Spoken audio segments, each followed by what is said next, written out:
दोस्तों, क्या आपको पता है धर्म ग्रंथों के अनुसार हमारी धरती में भूकंप क्यों आते हैं? और क्या आपको पता है रामायण में कुंभकर्ण के पुत्र का वध माँ सीता ने किया था? और क्या आपको यह भी पता है कि महाभारत युद्ध में भीष्म पितामह को बाणों की सैया क्यों मिली? ऐसे ही रोचक और रहस्यमय धार्मिक बातों को जानने के लिए इस वीडियो को अंत तक जरूर देखें।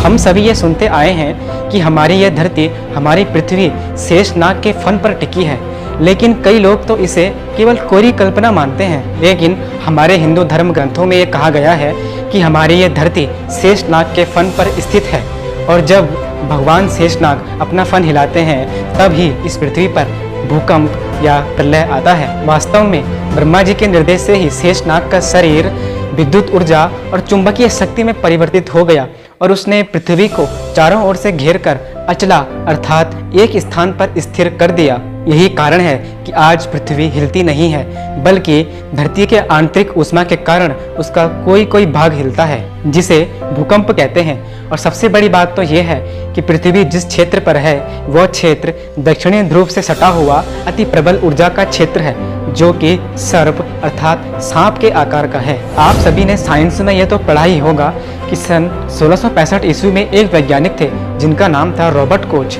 उन्होंने अपने माइक्रोस्कोप की मदद से पेड़ पौधों की कोशिकाओं और उनके विकास के बारे में इस दुनिया को बताया था।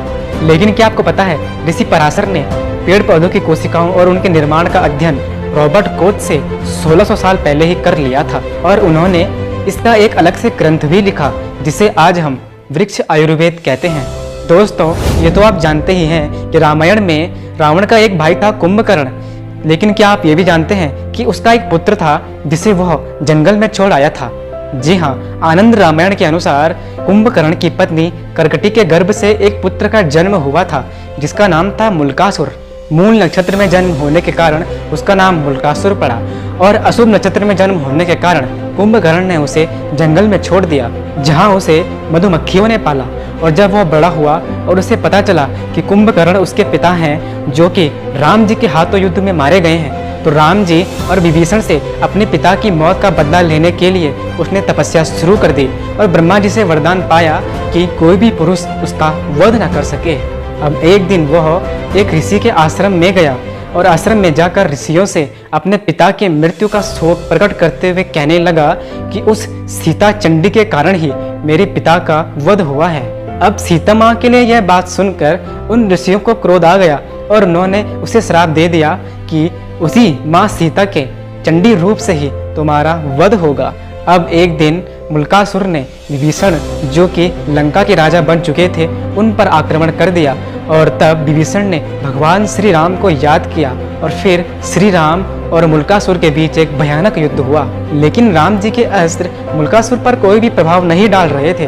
तब ब्रह्मा जी ने प्रकट होकर मुल्कासुर के श्राप के बारे में राम जी को बताया।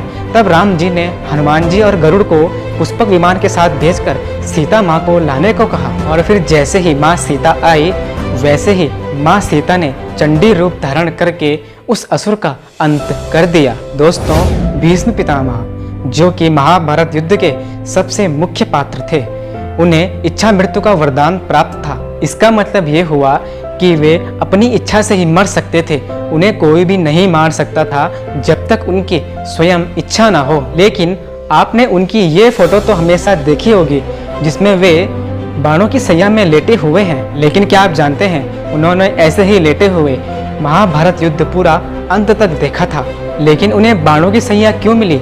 इसका भी एक रहस्य है जो कि हमें भी एक सीख देता है। उनका यह रहस्य छुपा है उनके इस जन्म से 101 जन्म पहले। जी हाँ, भीष्म पितामह अपने इस जन्म के 101 जन्म पहले भी एक युवराज थे।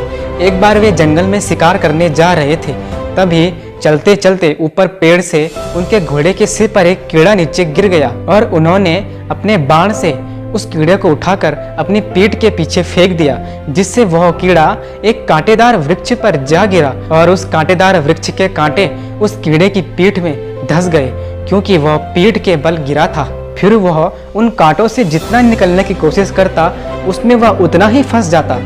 इस प्रकार वह 18 दिनों तक उन कांटों में फंसे हुए तड़पता रहा। फिर उसने इसी अवस्था में प्रार्थना की कि जिस प्रकार मैं इस कांटे में फंसे हुए तड़प कर मर रहा हूँ, उसी प्रकार मुझे इस हाल में पहुँचाने वाले युवराज की भी मृत्यु हो।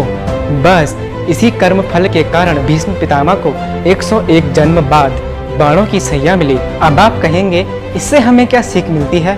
भगवान श्री कृष्ण भगवत गीता में अर्जुन से कहते हैं कि जिस प्रकार बछड़ा गाय के झुंड में अपनी माँ को पहचान लेता है, उसी प्रकार हमारे द्वारा किए गए कर्म भी हमें और उसके फल को ढूंढ ही लेते हैं।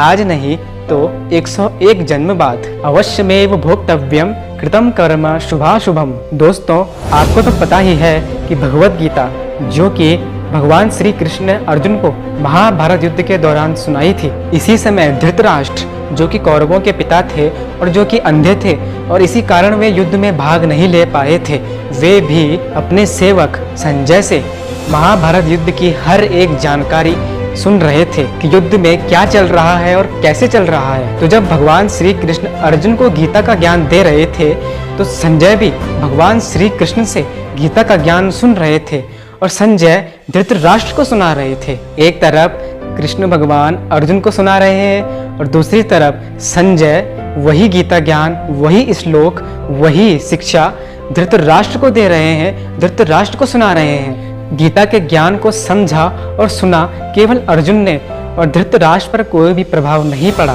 क्योंकि धृतराष्ट्र ने केवल सुना था, समझा नहीं। और अंत कुछ इस प्रकार हुआ, अर्जुन युद्ध जीत गए और धृतराष्ट्र सब कुछ हार गए। यही अंतर है श्रीमद् भगवत गीता को पढ़ने में और समझने में। तो कैसा लगा आपको यह वीडियो?